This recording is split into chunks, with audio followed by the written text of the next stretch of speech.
Hello everyone and welcome to the new video. In today's video, I will show you how you can hide your active status on Facebook.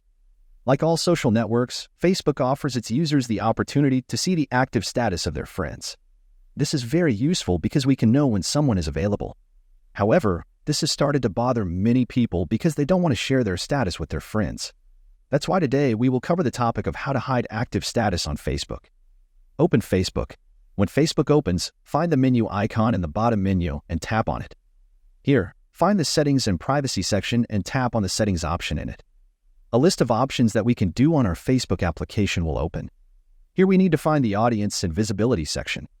Once you have found it, find the Active Status option and tap on it. A window will open in which we need to tap the switch and thus turn off the monitoring of our active status. That's all for this video. If you found this tutorial helpful, don't forget to give it a thumbs up. Subscribe for more Facebook tips, and hit that notification bell so you never miss an update from us. Thanks for watching, and I'll see you in the next one.